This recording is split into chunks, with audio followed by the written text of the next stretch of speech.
Pessoal, boa tarde. Bem-vindos aqui ao encontro da gente aqui do Língua Viva. Eu e a Bíblia, a gente já tem acho que uns 5 anos, né, Bíblia? Esse espaço aqui que a gente faz esses encontros, e é sempre muito gostoso, é sempre muita vontade, né? Cada um pode também participar, todo mundo quiser falar da sua experiência, das suas dúvidas, o que for, né?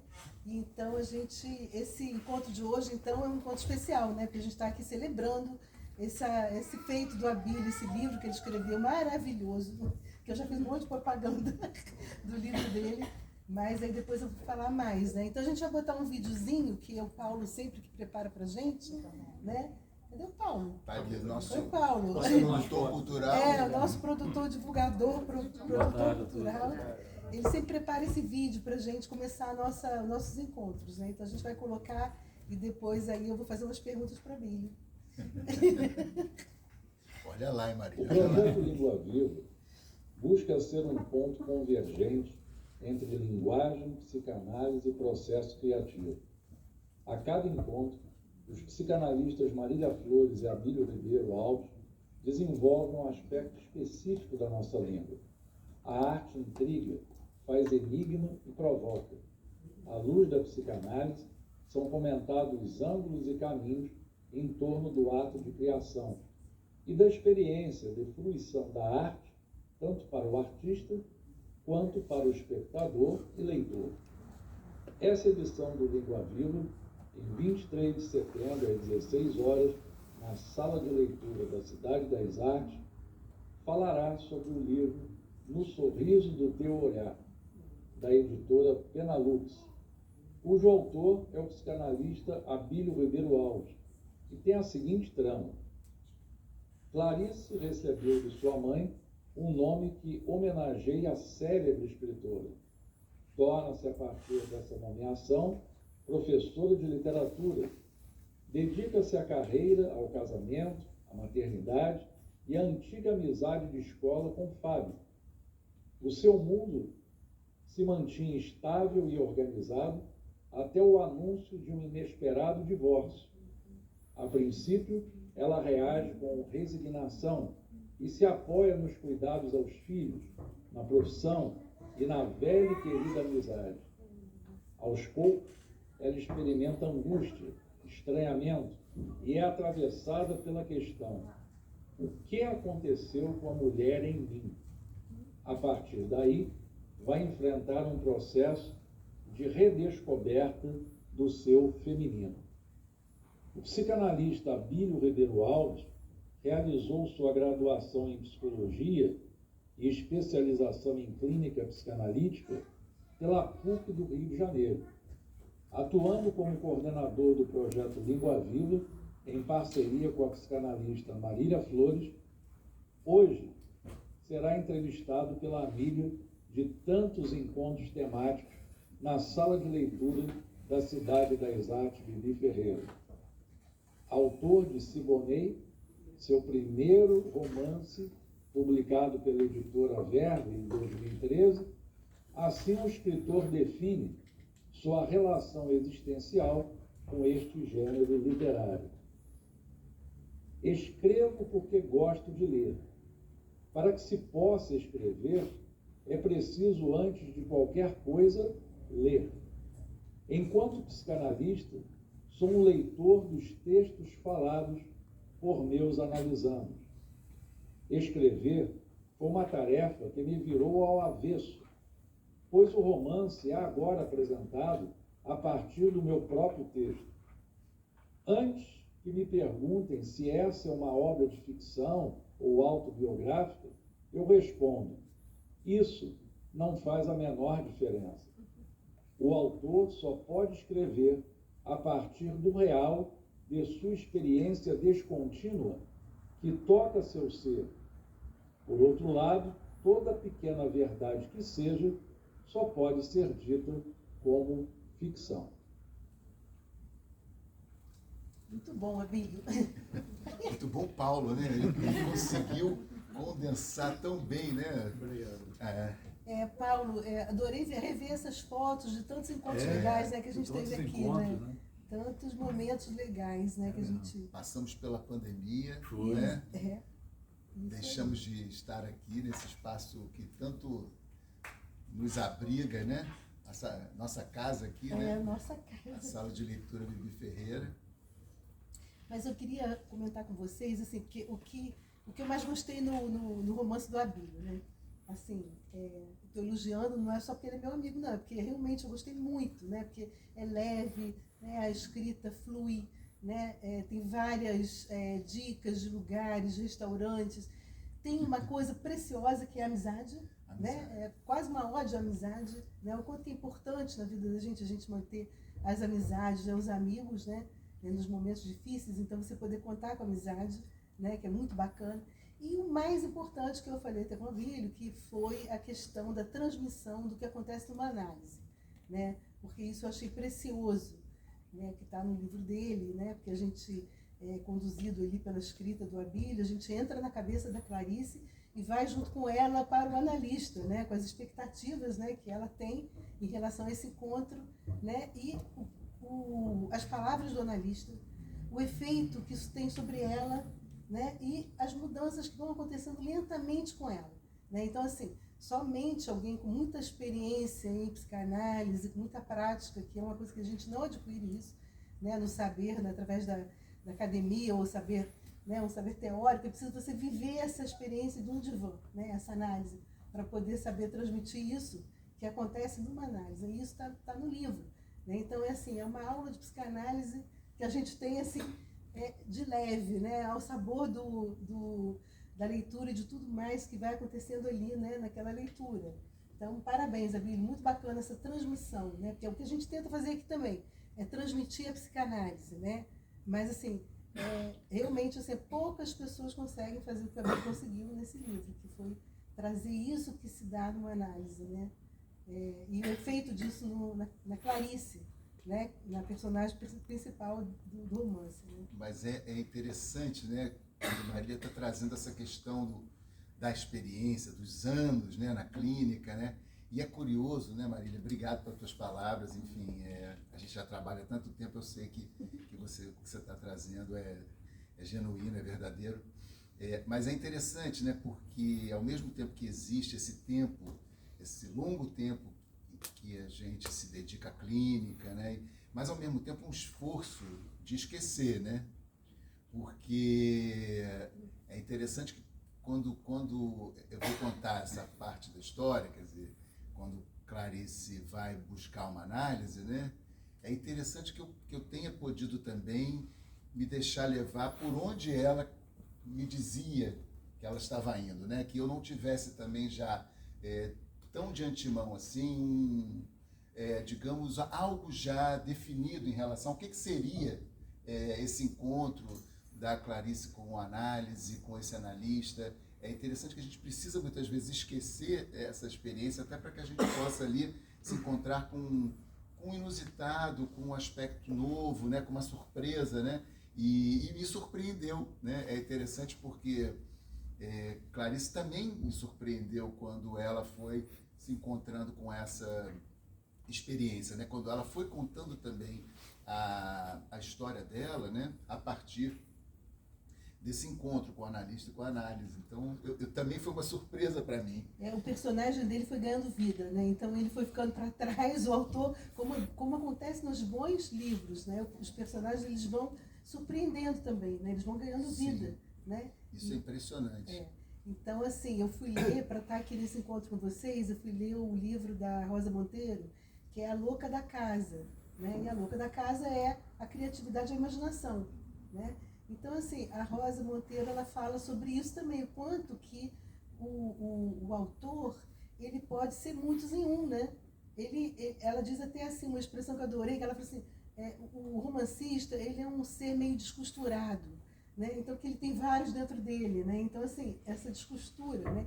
Então, você pode, como é que se diz, dar asas à sua imaginação e inventar outras vidas, outras histórias, outras situações, outros pensamentos que não são os seus, mas que você vai atribuindo também aos personagens, né? Então acaba sendo vários em um, né? Então é muito interessante essa coisa de poder escrever um romance, né? É preciso manter uma criatividade que é quase como só da criança, né? E aí eu vou fazer a primeira pergunta para o Abílio, né? Porque disseram que eu ia entrevistá-lo, então... Vou entrevistar o Abílio. Isso é marmelada, né? Essa entrevista aqui é uma marmelada, vocês não acreditam em nada aqui. As pessoas perguntam para a gente se a gente ensaia antes de estar aqui no Língua Viva, né, Marília? A gente fala, a gente vai falando ao telefone, alinhava assim, como é que vai ser os temas, quem a gente convidou, como é que a gente vai abordar um pouco, mas a gente não combina nada, né? E chega aqui e realmente rola uma química muito legal, né? Então porque a gente não combina, né? A gente escolhe um tema e aí às vezes eu leio uma coisa completamente diferente da dele, mas a gente vai alinhando aqui e vai, né, dando uma conversa legal, interessante, né? Mas assim, Abílio, a coisa do romancista, né?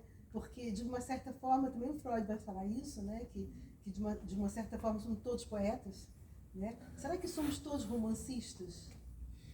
Potencialmente sim, né? Ele diz, né, nos Escritores Criativos Sergianeses, ele diz, somente com o último homem morrerá o último poeta, né? Então, ele acredita, né, nessa capacidade criativa, né, do sujeito de poder se inventar, se contar. E se ele pode se contar, ele também pode, né, contar uma história, né? Até porque a estrutura de toda a história, de toda a verdade é a ficção. Então somos todos potencialmente escritores, né? Agora eu trago sempre aquela questão. Eu sempre parto da posição do leitor, né?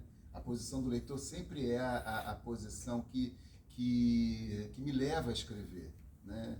Assim, essa questão do leitor que na minha juventude foi muito interessante, né? Porque isso era uma coisa assim do meu irmão. Meu irmão dizia assim, cara, você tem que começar a ler.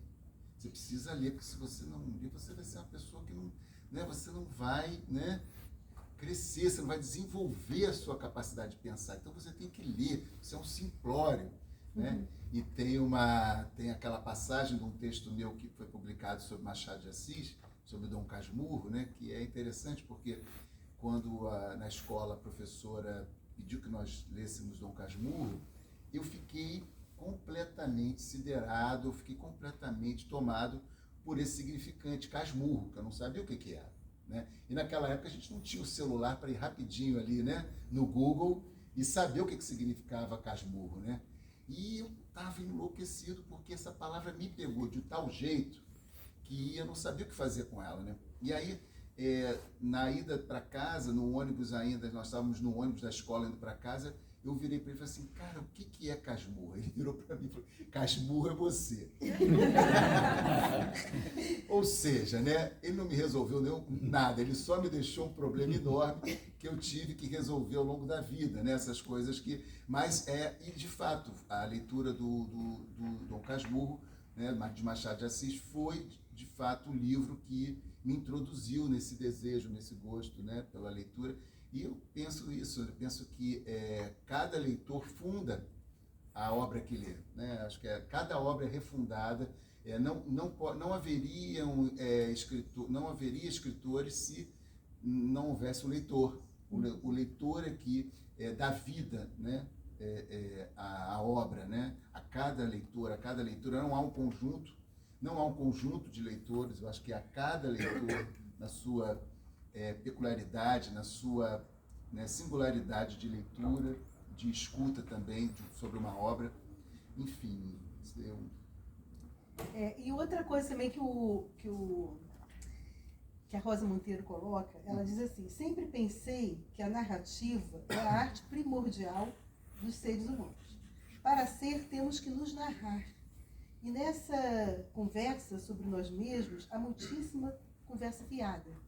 Nós nos mentimos, nos imaginamos, nos enganamos. Então, assim, de alguma maneira, né, quando a gente vai também para uma análise, a gente se narra, né? Então, assim, e é curioso o quanto que a gente também inventa sobre nós, né? Então, de repente, aí, assim, eu lembro que uma análise que eu fiz, eu falei para a analista, eu estou mentindo. E ela ficou muito zangada comigo.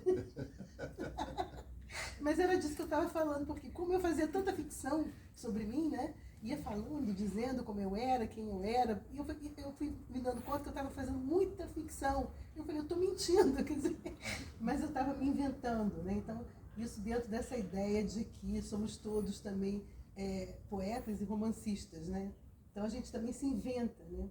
Agora, no livro, né, assim, o que eu percebi, que o Paulo botou lá, né, que é a Clarice, em homenagem a Clarice Lispector, recebe esse nome, e a partir desse nome, ela aparentemente ela tomaria esse gosto pela leitura, né, até para ser professora de letras e ser, né, um personagem ligada à literatura, né? Mas depois, né, não quero dar spoiler, mas depois vai aparecendo uma outra coisa, né, que tem uma influência do pai, que é muito interessante. Que eu também me identifiquei muito, porque tinha a ver também com uma coisa que passava por uns livros muito picantes, que eram os livros do Henry Miller, né, que é a Tropa de Capricórnio, Tropa de Capricórnio, né? Quer dizer, então são livros picantes. Eu também tive uma trajetória mais ou menos assim, comecei a gostar muito de livro, a partir da minha curiosidade sexual, né? Eu fui lendo livros muito picantes, livros muito, né?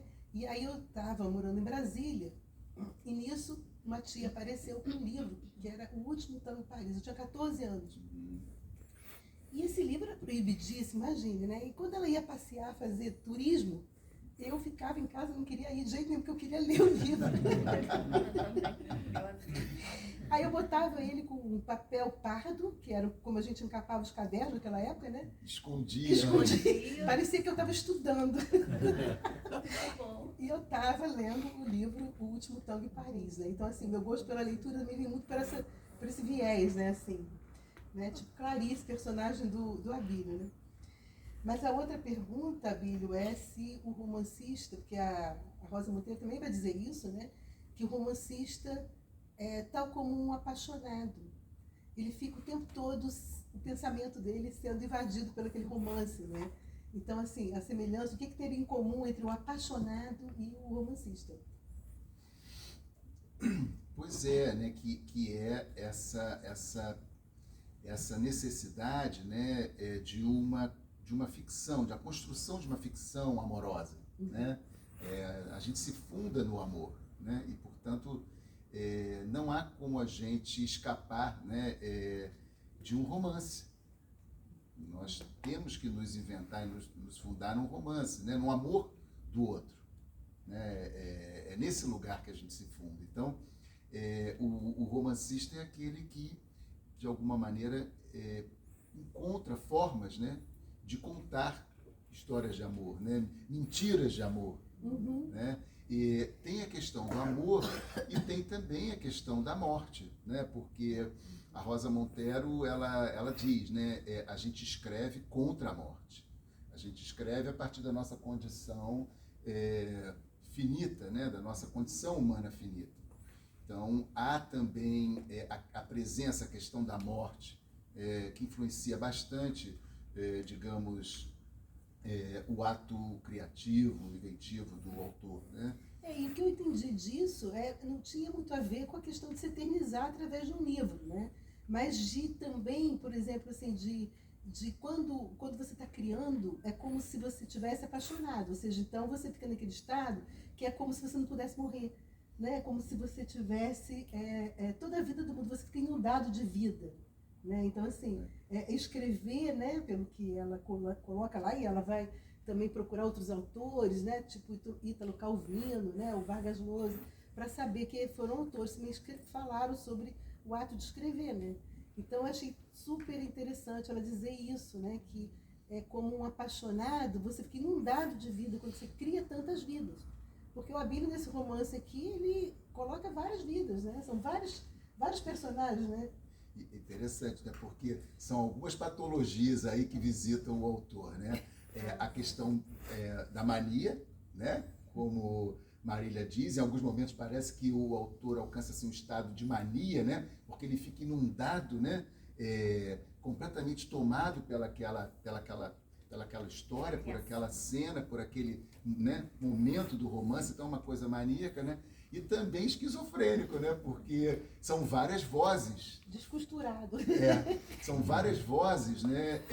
Pedindo ali lugar, né? Esses personagens vão se materializando de alguma forma na sua voz, na sua presença, né? E chega um momento em que, de fato, são eles que conduzem a história, são eles que conduzem, enfim, os seus destinos, né? Isso é muito curioso, né? A Marília destaca aí a leveza no sorriso do teu olhar. O Siboney foi um livro assim mais difícil de escrever porque eu estava em pleno luto da morte do meu pai, né? Esse livro foi um livro que eu escrevi para justamente essa questão, elaborar essa questão, né? Uma saída sublimatória, né? No Sorriso do Teu Olhar, não. É um livro em que eu coloco em jogo ali o meu desejo de falar dessa minha relação com o feminino, né? Isso que me habita, né? O feminino em mim, né? Tanto é que a questão da Clarice é reencontrar a mulher nela, o feminino nela, e obviamente que isso é muito autoral, né? É esse feminino também que me habita, que está em mim, né? Que sempre esteve, né?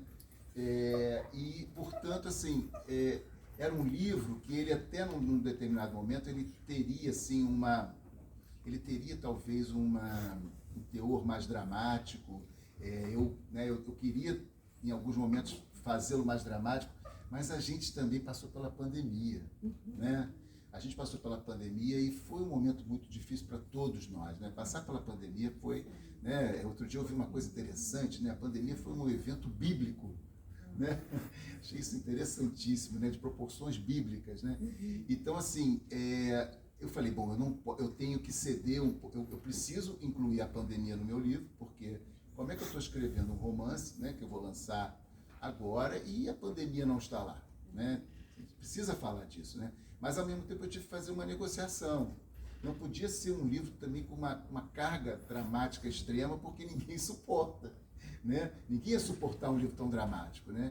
Então, obviamente, que eu aproveitei, eu acho que eu tomei, assim,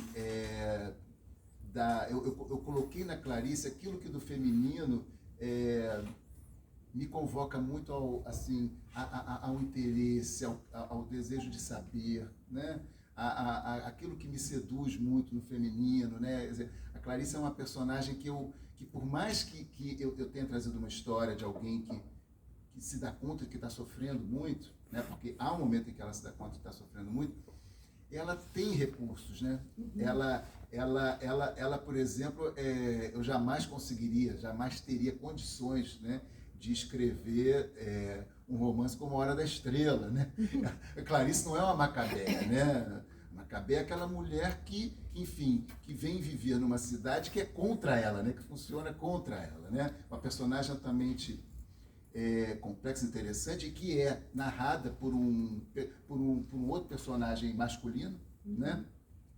E Clarice não, Clarice ela tem a cidade a favor dela, ela tem muitas coisas a favor dela, né? Porque embora ela seja uma mulher que cresceu numa família de classe média, com os pais professores, ela ao longo da vida ela começa a realmente reunir recursos, né? Ela se torna professora de literatura, ela se casa, ela tem uma vida pessoal, né, rica no sentido das experiências afetivas dela, né? Então ela conta com recursos, né? Ela é alguém que começa a poder perceber os recursos que ela tem, né? Muito embora ela seja apresentada no primeiro momento num sofrimento muito grande. Ela teve um filho psicótico. Eu trabalhei numa clínica. Clarice Lispector. Lispector. A gente está falando da Clarice, personagem porque a Clarice é a personagem do livro. A gente está falando da Clarice, personagem do livro, que de fato é uma homenagem, né? A mãe homenageou, né? Escolhendo esse nome, né? Como o Abílio pensou, né? Essa personagem, né? Agora, essa coisa de escrever, né? Essa escrita que às vezes fica muito sexista, né? Então, assim, todo mundo fica surpreso, né? Nossa, mas como um homem pode entender tanto da questão do feminino, né? Da alma da mulher, né? Como é que né? O Chico Buarque, por exemplo, né? Que faz as letras, né? Se colocando lá como uma mulher, né? E assim, é surpreendente, né? Mas isso, de fato, né, outros autores, né, homens, né, se aventuraram a isso, né? E eu percebo que o Abílio, ele fica meio assim, quase que pedindo a gente para poder autorizar nós mulheres, né? A gente autoriza ele falar sobre o feminino. Não, isso foi interessante, porque eu acabei de escrever e eu não tinha mostrado para ninguém. Esse livro ninguém viu. E eu falei, bom, eu agora vou encaminhá-lo para a Adriana Guedes Bittencourt, a minha revisora, né? Que é uma pessoa fantástica, ela hoje não pôde vir. Trabalhar com ela é fantástico. E eu falei, vamos ver o que a Adriana... Eu falei, né? Vamos ver o que a Adriana vai me dizer, porque que audácia é essa? Primeiro, eu escrever, né, a partir de uma personagem feminina, né? A narrativa, né, aquela que conduz a trama é uma personagem feminina. E ainda por cima, que homenageia a Clarice Lispector, eu falei, esse cara é ambicioso pra caramba. Ela vai dizer, esse cara é muito ambicioso. Da onde ele pensa que ele, né, que ele saiu? Quem ele pensa que é para fazer isso, né? E aí eu mandei né, o livro para a Adriana. A Adriana pegou Covid na semana que eu mandei o livro. Ou seja, ela não pôde ler o livro imediatamente. Ela demorou uns dias para poder pegar no livro. Eu estava numa aflição impressionante. Eu estava muito aflito. Eu falei, bom, ela não gostou desse livro, ela vai me dar um retorno assim, esquece esse livro e faz um outro, né? Porque ela não me respondia. E aí, quando eu fui conversar com ela, uma das coisas que ela me disse, exatamente, a Marília, que já trabalha comigo há tantos anos, né? E que me conhece já um pouquinho, né? Ela disse assim, cara, você tá... Tem umas passagens que você não precisa ter tanto pudor. Pode pegar pesado, pode mandar ver, não tem problema, você está com pudor demais. E aí ela foi me apontando, né, em algumas passagens, né, ali onde eu faço concessões, eu sou pudico demais, né, com essa questão das mulheres, com o feminino.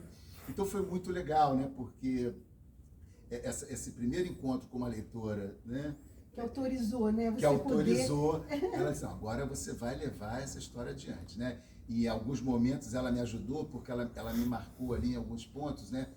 Ali, quem está falando? É o autor ou é a Clarice? Aquela dificuldade que às vezes a gente tem, né?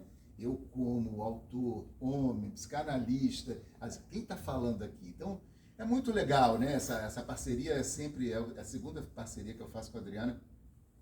E é incrível a generosidade de alguém de te ensinar, como ela me ensina, como eu aprendo com ela. Eu que não tenho nenhuma formação em teoria literária, não tenho estudo em literatura nesse nível, né?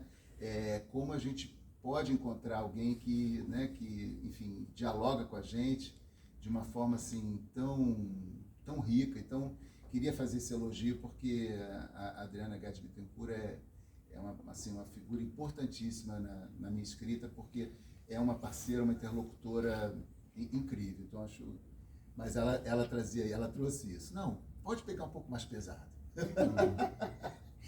Pode se aprofundar, né, nesse feminino, que afinal de contas também a personagem, né, a Clarice, ela deixou para lá. Que é uma coisa também que acontece muito, né, porque em determinadas situações, às vezes, né, a gente também se pega esquecendo um pouco o nosso feminino, né? Quando a gente começa, né, a ficar naquela rotina da vida, trabalho, filho e tudo que a gente tem que fazer, né? A gente acaba também esquecendo um pouco essa coisa do feminino, até um pouco dos devaneios, dos sonhos, né? Sim. Que eu acho que a Clarice, a sua personagem, ela estava meio fora dos sonhos, né?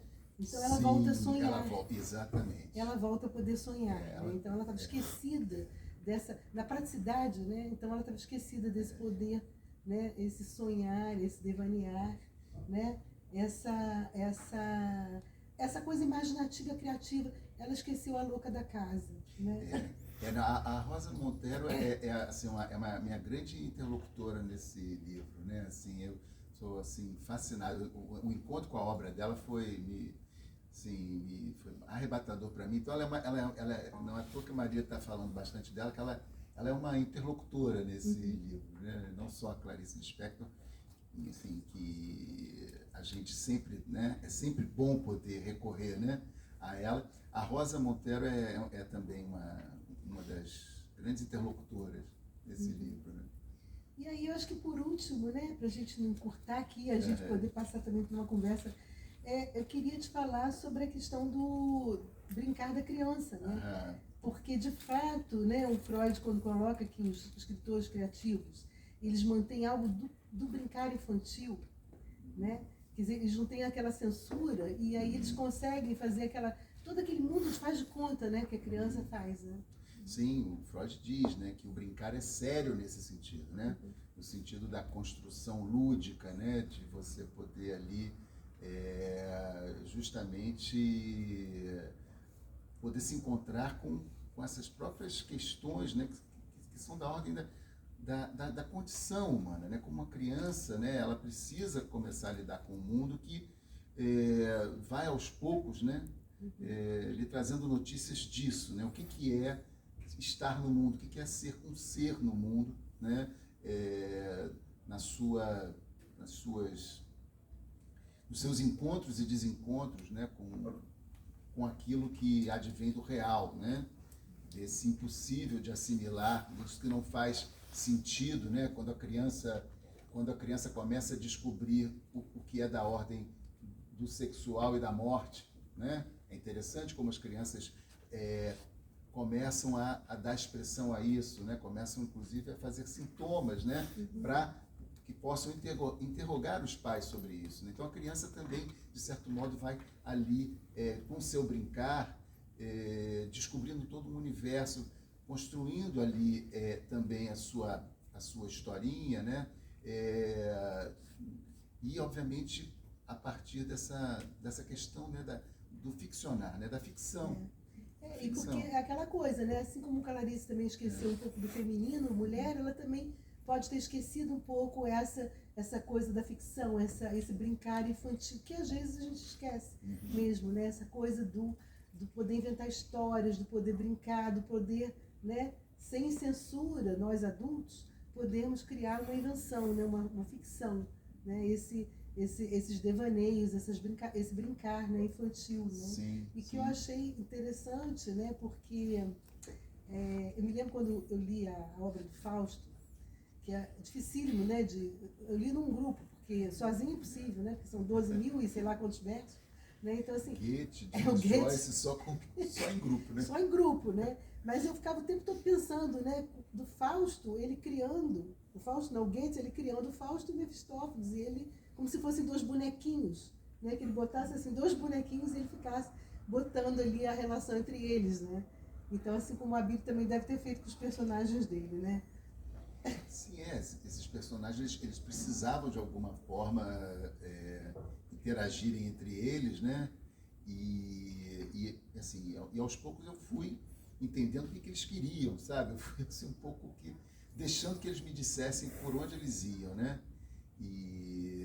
Enfim, e aí é um livro assim despretensioso, né? Ali eu tento falar um pouco para resgatar um pouco daquilo que a gente conversava, né?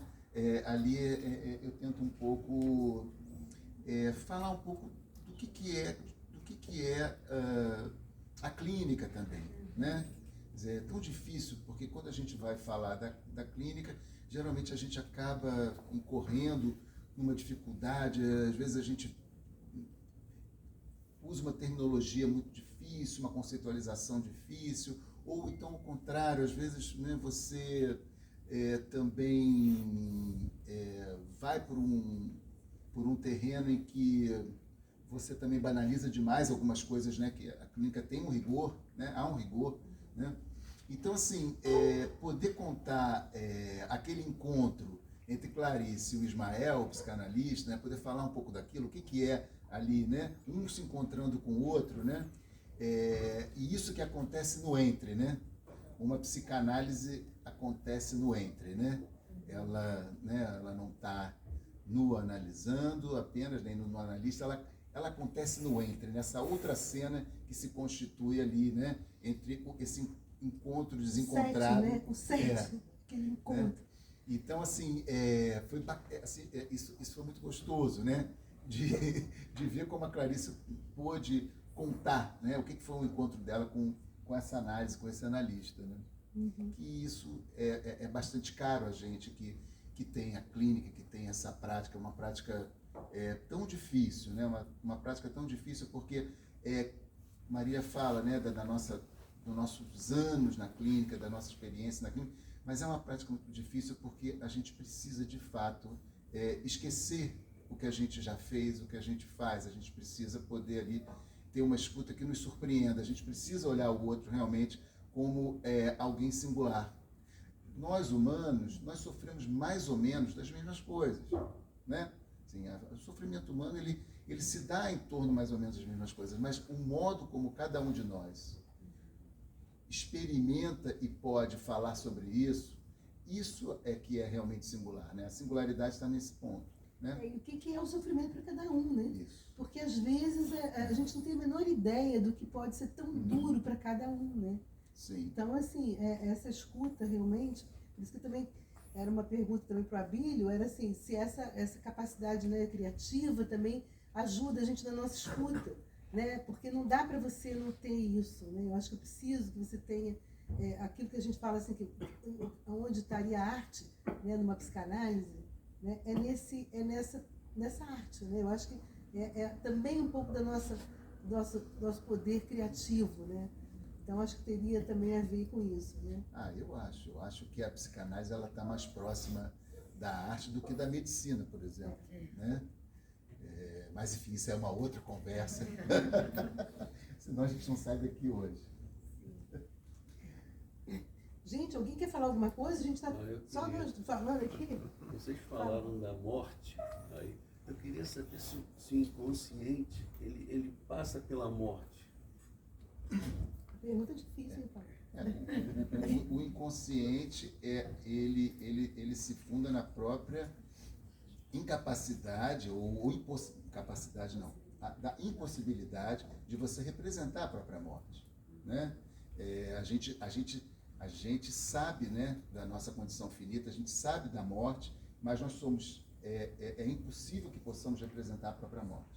Então esse é um ponto de fundação, né, do inconsciente, né? Quer dizer, há algo, né, que nos funda, que nos causa, mas que ao mesmo tempo nos coloca numa relação de impossível, né, com a nossa plena condição de representar o nosso ser, né?